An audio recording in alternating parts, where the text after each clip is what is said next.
Assalamualaikum warahmatullahi wabarakatuh. Selamat pagi anak-anak. Semangat pagi di hari Senin.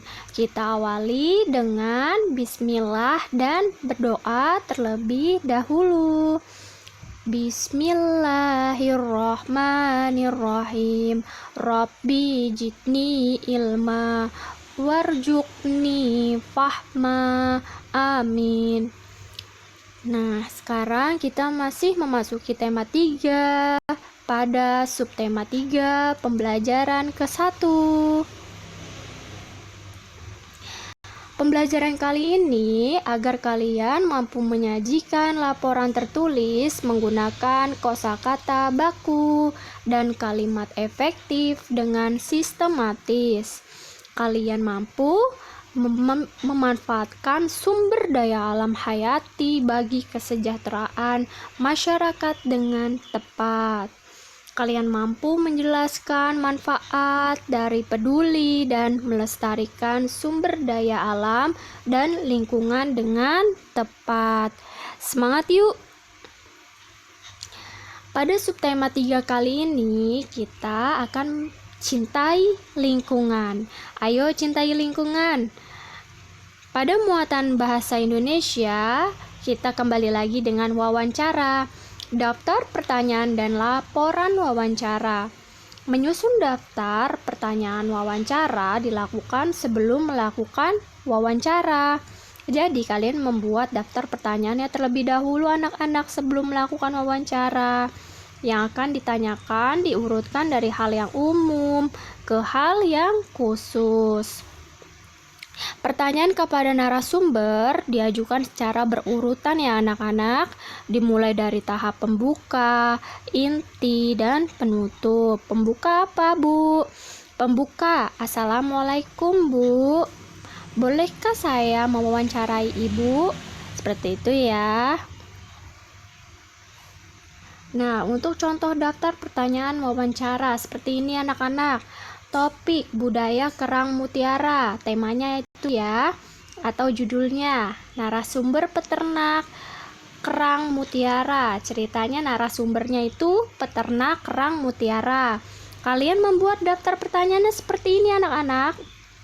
Pertama, sudah berapa lama Bapak membudidayakan kerang mutiara? Nah, itu bagian inti ya anak-anak. Kedua, apa saja yang diperhatikan saat melakukan budidaya kerang mutiara? Jangan lupa di awal kalimat, Ibu ingatkan untuk pakai huruf kapital. Di akhir kalimat, jangan lupa untuk pakai tanda tanya. Untuk laporan wawancara, sebaiknya memuat bagian-bagian berikut ini. Pertama, kalian boleh catat di buku tulis kalian masing-masing. Nomor 1, topik wawancara. Kedua, narasumber. Ketiga, pewawancara. Keempat, waktu dan tempat wawancara. Kelima, hasil wawancara. Keenam, kesimpulannya. Kesimpulan dari hasil yang kalian catat. Sekarang kita memasuki muatan IPS. Pada IPS kali ini memanfaatkan sumber daya alam hayati. Kalian lihat di sini ada sapi. Sapi dimanfaatkan daging dan susunya oleh manusia. Makhluk hidup terdiri dari manusia, hewan, dan tumbuhan. Keuntungan merawat hewan dan tumbuhan. Di sini ada keuntungan merawat pohon mangga anak-anak. Yang pertama, pohon mangga yang dirawat akan menghasilkan buah yang dapat kita makan. Kalau mangga dirawat, semakin dirawat sampai ia berbuah besar, hasilnya akan kita makan. Nah, dengan merawat hewan dan tumbuhan berarti kita telah mencintai lingkungan. Selanjutnya, nomor 2, yang kedua ini ada ayam. Ayam kalau kita rawat akan menghasilkan telur dan daging untuk diolah menjadi bahan makanan. Daging ayam enak ya, telurnya pun iya, seperti telur dadar, telur ceplok, ya kan? Nah, sekarang peduli terhadap kelestarian sumber daya alam dan lingkungan pada muatan IPA. Kalian harus peduli terhadap kelestarian sumber daya alam, lingkungan ya, dapat dilakukan dengan cara peduli terhadap hewan dan tumbuhan. Jadi hewan dan tumbuhan memberi banyak manfaat loh kepada kita. Jadi sudah seharusnya kita menjaga dan merawatnya. Di sini ada cerita perjalanan ke desa. Kalian bisa baca perjalanan ke desa. Ayo, budayakan membaca.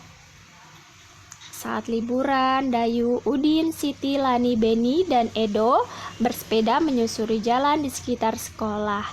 Jadi mereka berjalan ke desa ya. Nah, selanjutnya, tanaman yang tidak terawat mudah terserang hama dan penyakit loh anak-anak. Ternyata di sini ada gambar hama. Tanaman akan terlihat layu dan tidak segar karena tanaman tersebut kurang nutrisi dan air. Di sini ada daun kering ya, terlihat sekali ya, ini tanamannya sudah mati. Jika keadaan tersebut berlangsung terus-menerus, tanaman tersebut akan mati. Hewan yang tidak terawat mudah terserang penyakit. Sekarang perbedaannya nih, yang tadi kan tanaman, sekarang hewan. Hewan yang tidak terawat mudah terserang penyakit juga loh. Contohnya burung merpati yang sakit dapat menularkan penyakit ke makhluk hidup lainnya. Seperti apa? Selain itu, kandang dari burung merpati yang jarang dibersihkan akan menimbulkan bau tidak sedap. Jika burung merpati didiamkan tanpa perawatan, maka burung tersebut akan mati. Jadi kita harus rajin-rajin merawatnya agar ia terlihat cantik, agar ia sehat, ya. Berikut ini ada ciri-ciri hewan yang terawat dan yang tidak terawat. Kalian bisa baca hewan yang terawat, tubuh yang tegak dan bergerak lincah. Sedangkan hewan yang tidak terawat tubuhnya lemas ya, lunglai, tidak bertenaga, diam saja pasti ya. Nah, hewan yang terawat, bulu atau rambut terlihat bersih dan mengilat, seperti burung merpati tadi. Kalau dirawat, pasti bulunya akan terlihat bersih. Jika dipegang dan diusap, tidak mudah rontok. Hewan yang tidak terawat, bulunya akan kusam, kotor, dan rontok. Berikut pun dengan mata terlihat jernih, terang, dan tidak keruh. Hewan yang terawat. Jika ada hewan yang tidak terawat, matanya pasti berair atau bernanah. Seperti kucing yang tidak terawat di pinggir jalan itu ya anak-anak, kalian bisa lihat matanya berair sehingga terlihat keruh, bahkan tidak bisa melihat. Kasihan ya. Untuk tugasnya halaman 97 sampai 100. Ada gambar, kalian disuruh semangat nih.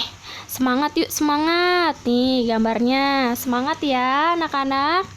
Wassalamualaikum warahmatullahi wabarakatuh.